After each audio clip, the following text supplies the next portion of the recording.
me on my journey on becoming an egg donor. I recommend anyone to do it who is open and willing to help a family and, make some easy money. In my case, I use the money for school, which is great. This actually isn't my first time going through this process, though. But, as a woman, we're born with millions of hundreds of thousands of eggs.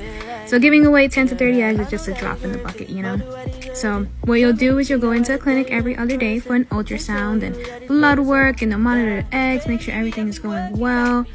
And there's a lot more to discuss, but I am running out of time, so comment if you're interested in part 2. This girl just said she donated her eggs and got a quick $20,000, and I immediately started looking it up and decided that that's going to be my next hobby. It said the side effects after you donate them are like mood swings, bloating, delusions, nausea, headaches. I already get all of those, so once I walk out of the spa, the med spa, I would be the same person after. Like, I literally wouldn't change. So if you see like 30,000 of my children running around because I'm going to donate eggs like crazy, if that's possible, don't be alarmed. Okay, so apparently you can't donate your eggs if you have depression, which is crazy, because if I can't donate my eggs, then I'm not going to get that egg money. If I don't get that egg money, I'm not going to be able to afford an outdoor pizza oven. And if I can't afford an outdoor pizza oven, I'm going to stay depressed. Do you understand the cycle that they put you in? So I really have gotten to the point of broke in which I am gladly selling my blood for money or donating plasma, but I'm still getting paid. Shalom. I would like to give all honor, glory, and praises to Yahweh, Bahashem, Yahweh Shai, Bahashem, Rakakwadash. I would like to give double honors to the apostles and the elders of Great Millstone. Salutations to all you sincere Akim, pushing this word out across the four corners of the world. And as you just saw from those different previous clips of videos of these modern American women going to the extent of selling their eggs and also donating plasma just to make ends meet within this current inflation surge.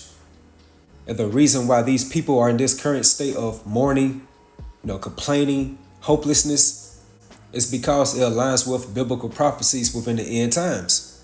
And you have to pinpoint through the Spirit who is Yahweh Bahashem Yahushai utilizing to cause these draconian measures upon the earth. And the answer is the household or the tabernacle of Esau Edom, and more so the elites or the international bankers of them, who are really pulling these economic strings that's causing these economic woes within these trying times. So as you can see, everybody is complaining, which again aligns with end time biblical prophecies. Because when you read Ecclesiastes, the 12th chapter and the 3rd verse, it goes into about those that look out of the windows be darkened, which explains why you see these different people within your everyday lives in that hopeless, gloomy, dismal, dreadful spirit.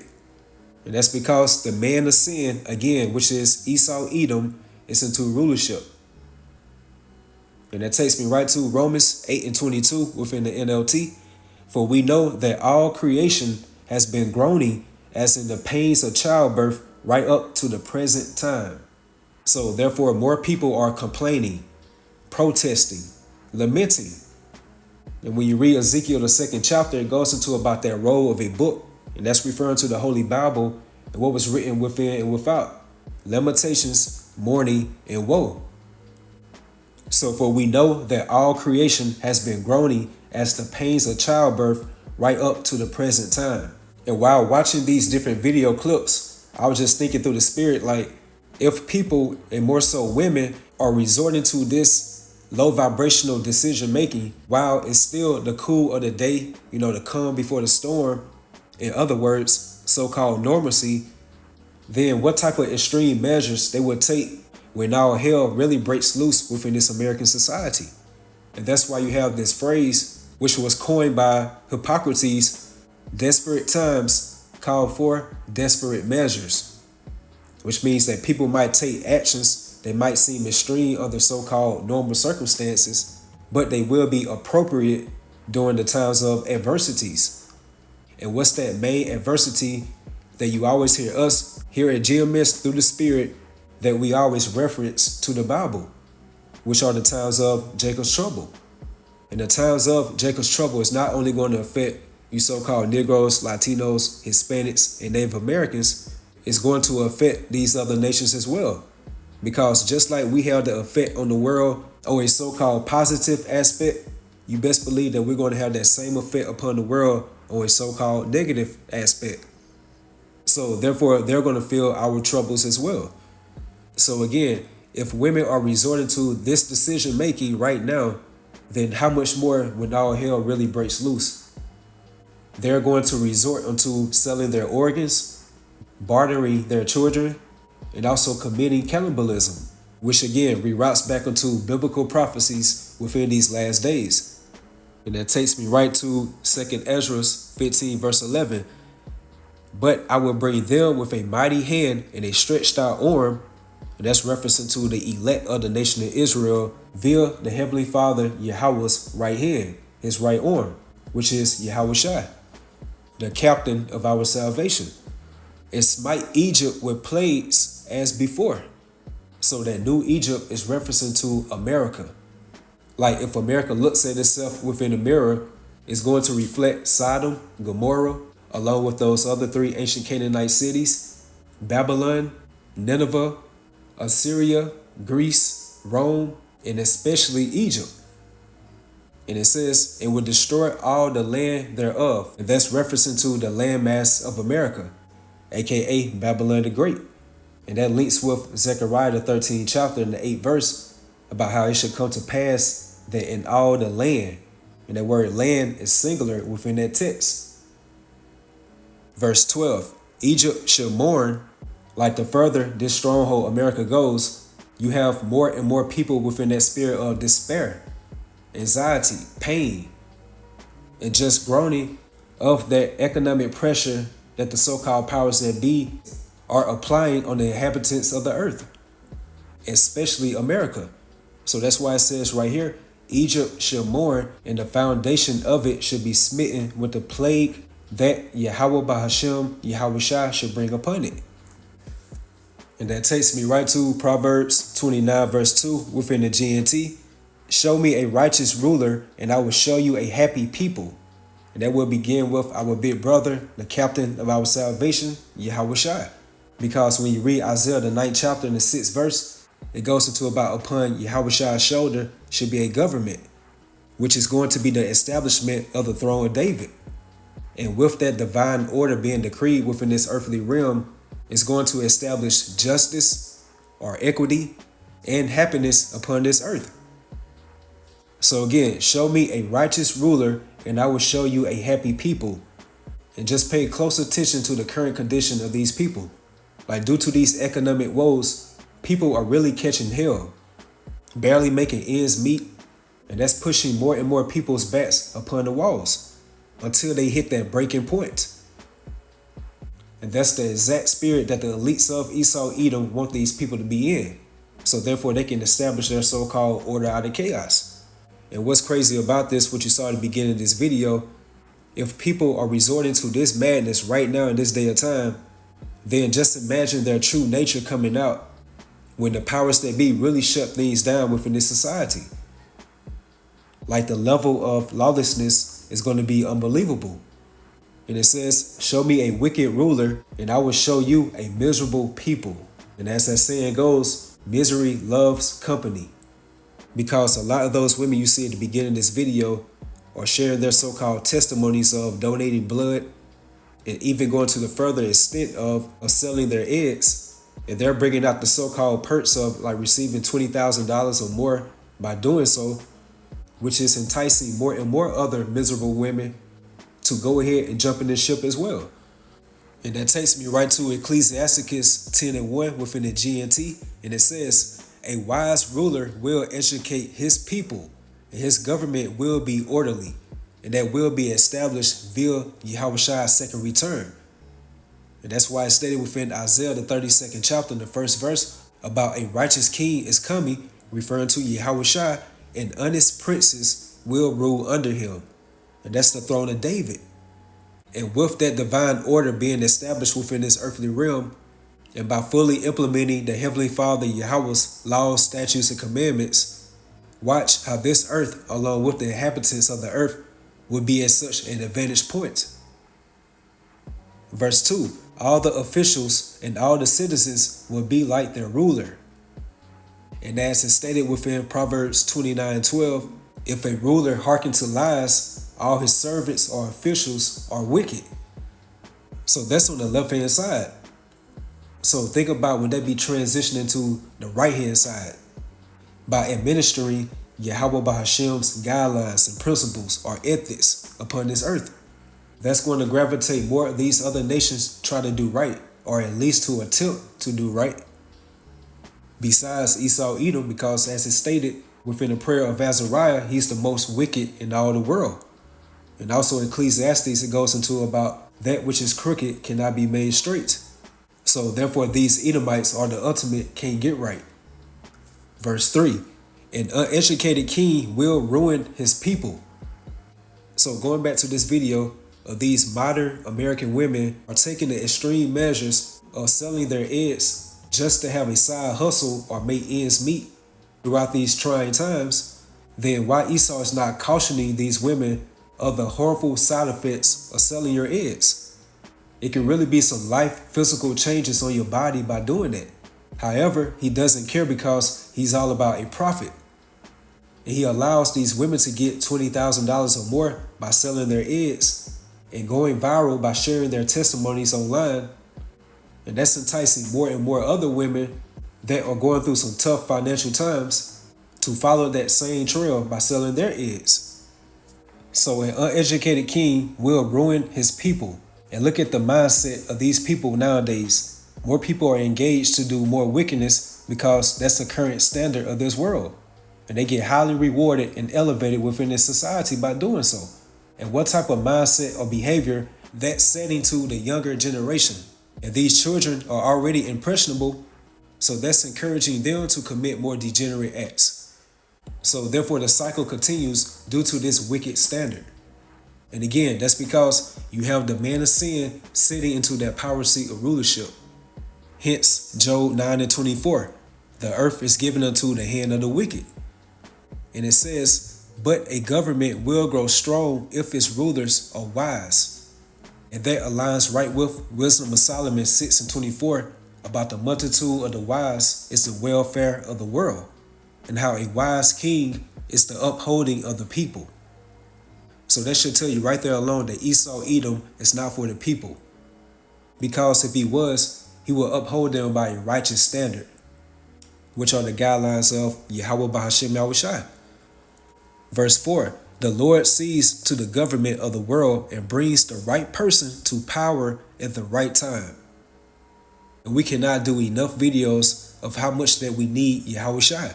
Like he's really the solution to every problem, trouble, question, or complaints that we have within this world. And that's why it's so significant to push that vibration of Yahushai. Verse 5, the success of that person is in the Lord's hands. The Lord is the source of the honor given to any official. And that ties in with Ecclesiastes 18 verse 3 about who governed the world with the palm of his hand and how all things obey his will. And that's referring to Yahweh Bahashem, Yahushai, and more so Yahushai, because all things are given to him by that righteous sacrifice that he made for the atonement of sins for the nation of Israel, beginning with his hopeful elect, who are truly the ones that are sighing and crying for all the abominations done in the midst thereof. So you're just going to see more testimonies. So you're going to see more clips of these modern American women sharing their testimonies about donating plasma and their eggs just to make ends meet. So again, if they're in that vibration of doing that right now, what you would call right now the cool of the day or the calm before the storm, when it's so-called normalcy out here, then how much more when all hell breaks loose within this American society? That's really something to consider. So with that, hopefully you all was edified, you all stay strong, keep pushing forward. Shalom. You shouldn't have to sell the plasma out of your body to get by. You shouldn't have to monetize your hobbies, the things you should be doing for fun, just to have a quick second stream of income. You shouldn't have to take 1,000 surveys a day or join 30 focus groups or play that little bingo, bubble pop, whatever game with the hopes of making an extra $20 so you can eat something decent for dinner. And you shouldn't have hot girl side hustles bookmarked anywhere on your technology. Now, I'm not shaming you if this is your reality, because I get it, because I've been there. These are things that I have done, thought about doing, or continue to think about doing to have some extra money. But what I am saying is that you're not special. That I'm saying that a lot of people have this lived reality, and we shouldn't. You shouldn't have to work multiple jobs, have multiple streams of passive income, and pick up an extra side hustle on the weekend, maybe a little bit of Instacart, so you can have a nice place to live and food on the table for your family, even if your family is just you. And I know we've normalized it, like hustle culture, stay on the grind, get your money up, not your funny up. Like, I know we're used to it, but we shouldn't be. We were not put on this earth to work forever. What I'm saying is, if you're looking for a second or third job, or if you're getting an ad to sell your plasma or any other bodily fluid, or if you find yourself thinking about what chat service you can join that will send you more than 10 cents a text for every lonely person you message, you should be angry. You should be boiling angry. And you should carry that with you into all the decisions you make.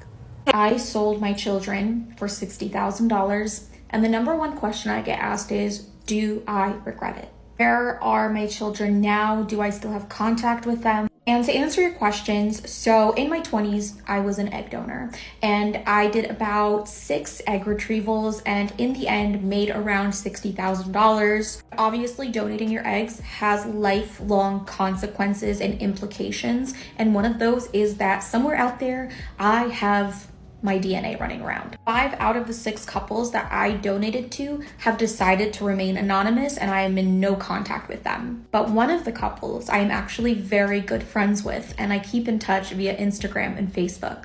They are a gay couple from France, and both are so handsome, successful, and the only thing missing from their lives was a child. And I know this is gonna sound absolutely crazy, but about 3 years ago, I started dating a guy from France. I met this guy online, we chatted for 4 months, and after 4 months, I was like, okay, I'm gonna hop on a plane to France and meet you. And so I was posting all over Instagram and social media that I was gonna be taking a trip to Paris. And these 2 guys reached out to me and said, hey, like, we're in Paris, we would love to meet up with you and introduce you to our daughter. So not only did I hop on a plane to meet a guy that I met off of the internet for the first time, but I also was going to meet my biological daughter for the first time. I just remember seeing her for the first time and being like, oh my gosh, she really does look like me. It was a really surreal experience, and I don't think that a lot of egg donors get to have the experience of meeting the child that their eggs produced, which sounds so crazy. But yeah, that's been my experience. And so at the end of the day, a lot of people ask me, do I regret selling my children for $60,000? And the answer is no, and it will always be no. Do not donate your eggs. I'm only going to say it once. I know the ads are going crazy. Times is hard. Do not donate your eggs. Okay, I've been seeing mad ads. I've seen like 6 different ads from 6 different companies talking about donate your eggs, get $5,000 to $10,000. So I have a friend who fell for the ad, right? She donated her eggs. I'm gonna tell you this right now. It's not no short 1-2 process. It's a huge time commitment. It's months. You have to go to multiple doctor's appointments. You have to do injections. You have to do self-injections. You have to do a psychological test. There is a high risk associated with extracting eggs from your body. It's a high risk. You run the risk of ovarian cancer, getting ovarian cysts, having chronic pain for the rest of your life after that. They don't talk about that. And also you can get, it's like called like hypertension in your fallopian tubes or something, and your fallopian tubes can end up twisting and completely cutting off the circulation, and they'll have to remove your entire uterus, where you won't even be able to have children anymore. Now you're infertile. They don't talk about these things. They lead with the money. My friend now has chronic pain. She has to go to the doctor constantly. She has no choice. Yes, she got the money. Mind you, you don't get the whole 10,000, 30,000, whatever they offering you, because every company offers you something different. And they don't give you the money all one whoop whop. They give you it like at every stage. Like, oh, if you do the first doctor appointment, they give you $500. Oh, if you do the injections, they give you more money. And then if you do this, it's like at every level they give you like more money. It's not worth it. Don't fall for these ads. I keep seeing them. I know they pushing them heavy. They're really taking advantage of the fact that a lot of people are desperate for money right now, especially during the holidays. And I just want a lot of women to be aware that this is not some easy procedure that can just be done in a quick 1-2 and you're just going to go back to your regular life. This can really handicap you. And I don't think it's worth the money. Like, it's just not worth that little bit of money. Like $10,000, $20,000, $35,000, it's not worth you being in pain for the rest of your life. It's like, maybe other people have a different type of experience. I don't know. But I know from my close friends' experience that I would not wish that on nobody. People are actually buying the idea of doing it. Unfortunately for me, it's illegal to get paid for egg donation in Canada. Not fair. I am broke. You had me at $20,000. All I heard was 20K. In fact, I did this in my early 20s, and let me tell you, it was awful, just like any other day as a woman. But with 20K plus in my bank account,